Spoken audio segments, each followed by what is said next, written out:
The darkest night of the soul is a term applied by Master Ferbroca from Mexico. And it pretty much defines as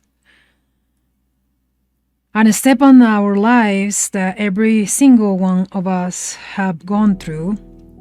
Is like this deepest, worst time ever in your life that you have experienced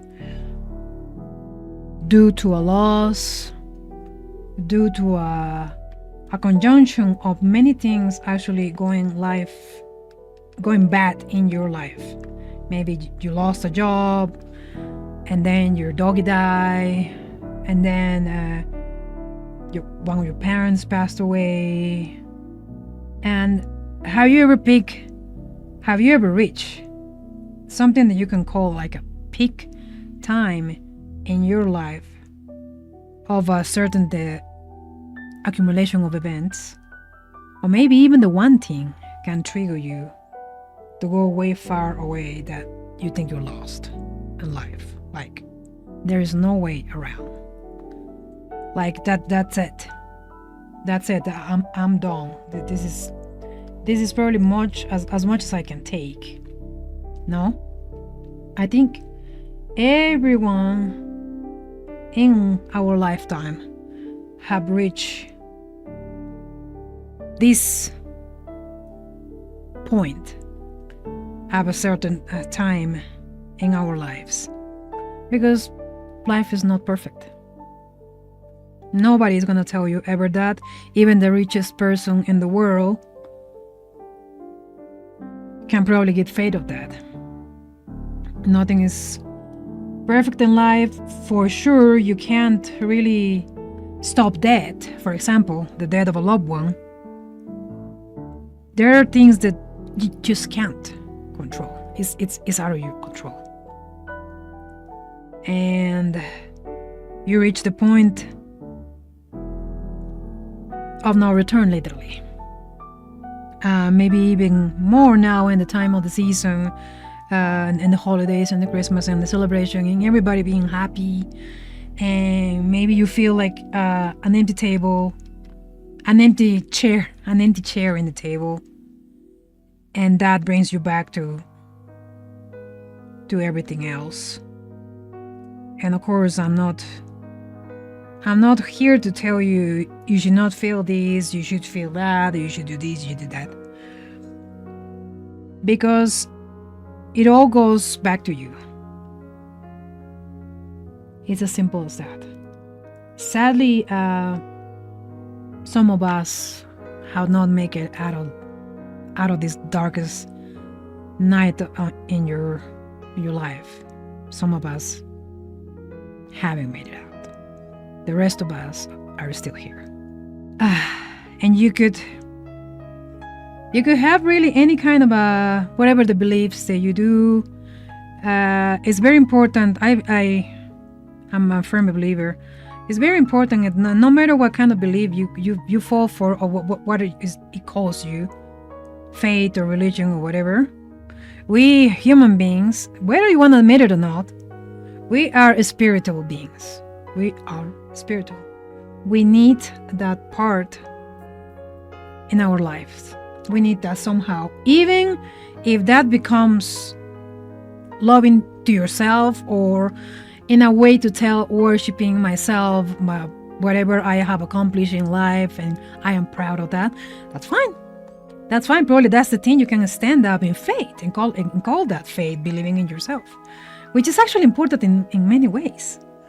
You can't really go and fall in love. You can't really go and jump off a cliff or whatever. If you can't really start something, not even a relationship, especially a relationship, if you don't believe in yourself, if you don't love yourself. Actually, that's many times is a big mistake. And the deception of that might be our darkest night, because not all relationships are perfect. You know, not all marriages last forever. Nothing has been meant to be lasting forever, and that's how it comes. like I was mentioning in the very beginning, it will all come back to you, and you will have the choice to literally save yourself. You can believe in a God, you can believe in anything else that will help you through this. That's completely fine, and it will help you a lot. But if you're not willing to be helped, nobody will be able to. And you can rely on your parents, you can rely on your partner, you can rely on your kids. Maybe you don't even have them around. You got to think about it. You got to think that you have to make your own path. You have to make your own.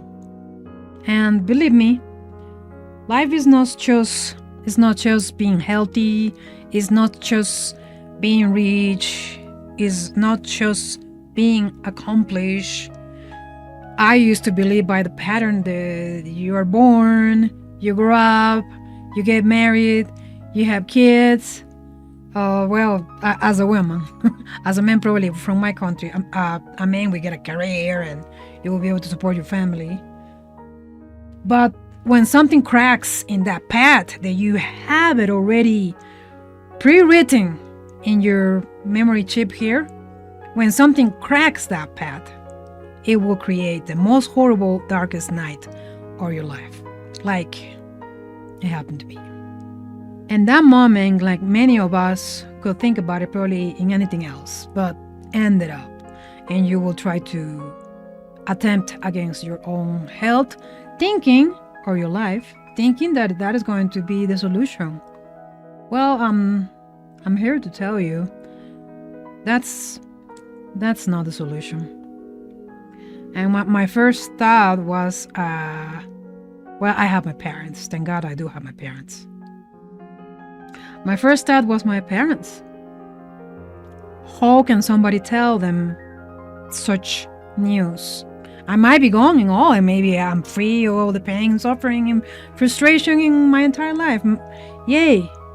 But I was thinking, how can I do that to them? And actually, that was my hook out of this depression, I would say it, or the darkest time of my life. It was thinking about my mom, my dad, my brothers, my family. I didn't want to do that to them.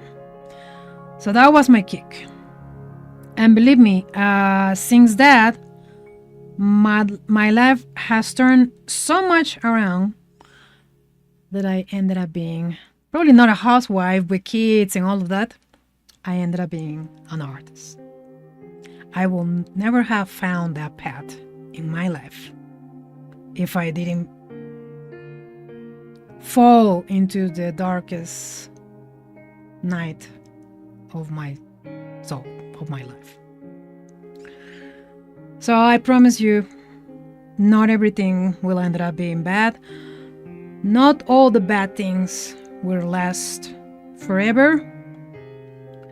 And life is not forever anyway. Nobody lives, nobody's eternal. We're all gonna die. That's going to be a topic of our new show, talking about life and death situations. But I hope this little clip helps you now. You're able to listen. Remember one thing.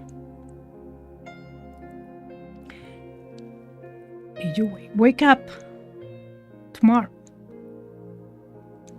and you're breathing, it's because you are alive. And one nice thing I will tell you to do: live, go out, and live life. Enjoy life, no matter what. Give the jump, have that kick, and don't give up. Don't you ever give up. Okay? We love you.